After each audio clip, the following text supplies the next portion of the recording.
What up, though? And welcome back to Old School Hip Hop Head Real Reacts. I also have another YouTube channel called Real's Reactions, and on that YouTube channel, it's 99% golden era hip hop. So if you're ever in the mood to watch some old school hip hop reactions, all you have to do is go to the link that I'm gonna put in the description of this video. Alright, man, so today's reaction is a subscriber request. Shout out to Aunt Chelsea for this request. So this is Gene Chandler, Duke of Earl, 1961. Now, I don't know who the hell Dean Chandler is, but I know that song, Duke of Earl. Duke, Duke, Duke, Duke of Earl, Duke, Duke. I love that fucking song. So I've always liked street gang movies. So when I was a kid, I watched The Wanderers, The Outsiders, The Warriors. If it was fucking street gang related, mean streets, I watched some fucked up shit when I was a kid. You know what I mean? Like, seriously. But anyway, man, I definitely remember this song because they would always play it in tough street movies and shit like that. So without further ado, I'm mad excited to do this reaction.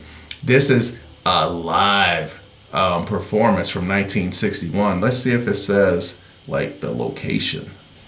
Alright, man, so it does not say where this performance took place, but without further ado, let's get to it. Let me ask you a question. Where were you in 1962? What memory does it bring back when the Duke of Earl comes by Gene Chandler? So was the song made in 1961 or 62? What the hell? Maybe they just got the title wrong, my bad. Let me ask you a question. Where were you in 1962? What memory does it bring back when the Duke of Earl comes by Gene Chandler?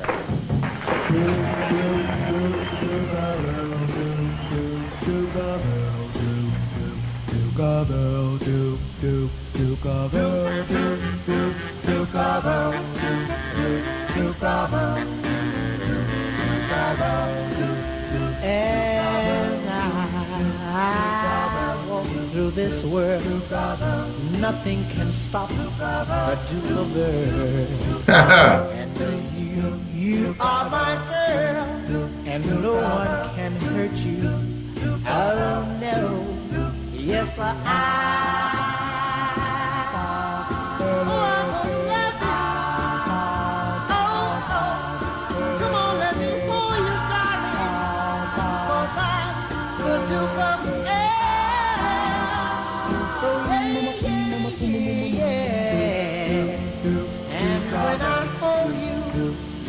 My Duchess, Duchess of Earl. We'll walk through my dukedom, and the paradise we will share. Yes,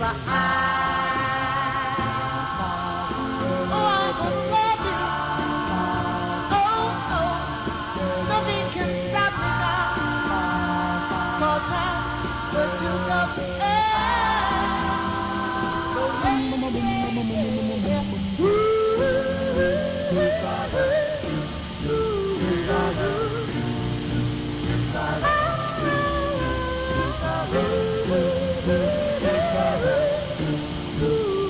Crazy.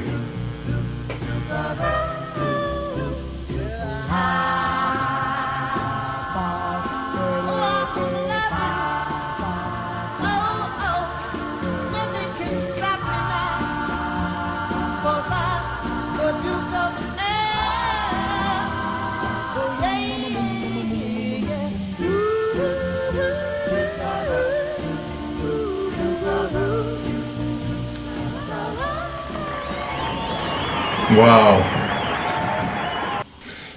Alright, man. Yo, there it is. Gene Chandler, Duke of Earl, live, 1962. Couple things, man. That song was very short. And what I'm starting to realize, like, I was hating on today's new generation of hip hop because the songs they make are so short now compared to the songs that were made when I was growing up. I'm a first generation hip hop baby. So the shit that I was listening to early on was like Grandmaster Flash and the Furious Five and them dudes.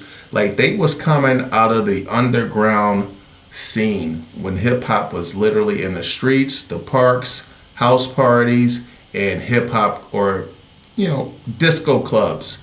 That's why they dressed in crazy outfits like disco people, like the early hip hop pioneers, Africa Bambaataa, all those guys. But anyway, so they was coming out of the fucking, hip hop was a live performance thing. They didn't even make hip hop records for a long time. You know what I'm saying? So when those first wave of songs came out, they was long as a motherfucker.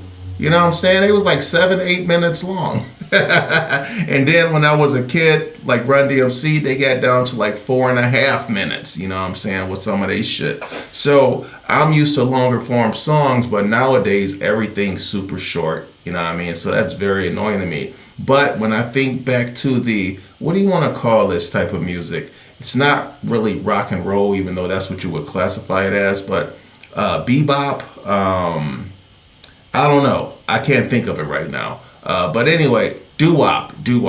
Like this is more like a doo-wop sort of song. But a lot of those songs were super short too. Like Frankie Lyman, like his joints is mad short.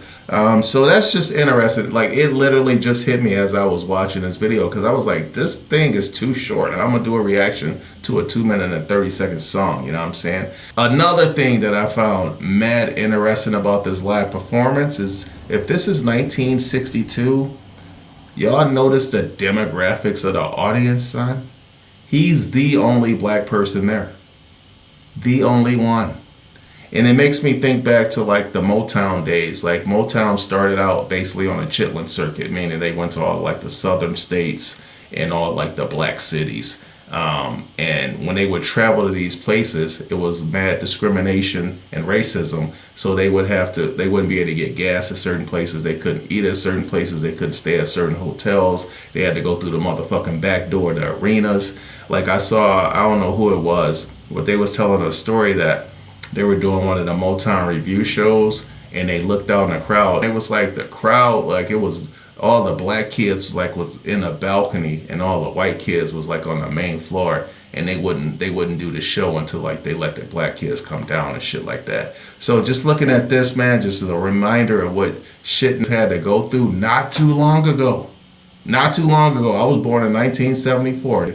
This is 1961 or 1962, so not that fucking long before that.